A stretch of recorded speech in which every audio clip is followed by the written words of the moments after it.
Hi everyone, we are the Lane Tech Red Cross Club. Welcome to our brief informational session on international humanitarian law. Our mission. As the International Humanitarian Law Youth Action Campaign, we work to teach our Lane community and other communities about the importance of IHL. We believe that if more people know about it, countries in conflict will be more likely to abide by it. We also aim to motivate our peers to speak out when they witness violations of IHL. While we cannot control government actions during conflicts, we can influence them through our knowledge of IHL. And we believe that increasing knowledge and awareness of existing rules helps prevent violations from happening in the future. So what is international humanitarian law? International humanitarian law is a set of rules that limits how wars can be fought.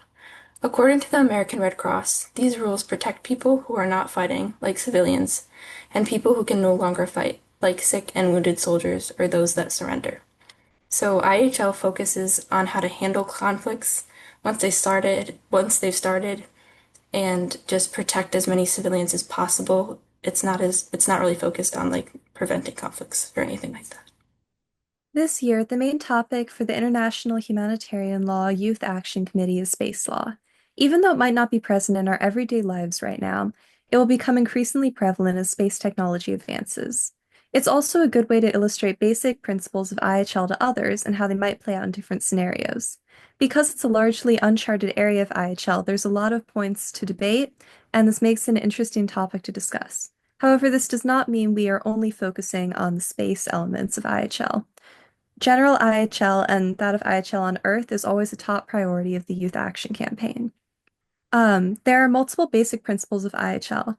The first one is distinction. This means differentiating between people who are and are not fighting. An example of this is that people in the military are supposed to wear a uniform or armband to distinguish themselves from civilians. Um, and a space law example is that countries can't harm satellites in a way that would interfere with civilian services. They can only interfere with things that are related to the military. The second principle is proportionality, which means that you have to take into account possible harm to civilians and if it's worth the possible military gain. An example of this in space law would be not destroying a satellite that only does a small thing for that country's military. The next principle is precaution, which is limiting the amount of damage and casualties as much as possible. A space law example is not destroying a satellite and sending all the debris to float in space, which would contribute to space pollution and possibly damaging other spaceships. The next principle is humanity, which is treating people humanely.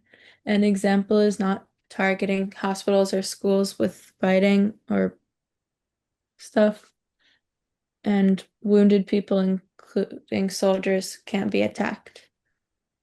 The last principle is military necessity, which is only doing what needs to be done for the military goal and not doing more than that. An example is destroying multiple homes with a bomb used for only a small objective. A space law example is not blowing up all of a country's satellites for no reason. Thank you for your time. We hope this presentation helped you learn about IHL. If you want to learn more, you can go to the Red Cross website where there are a few articles about IHL and our goals this year.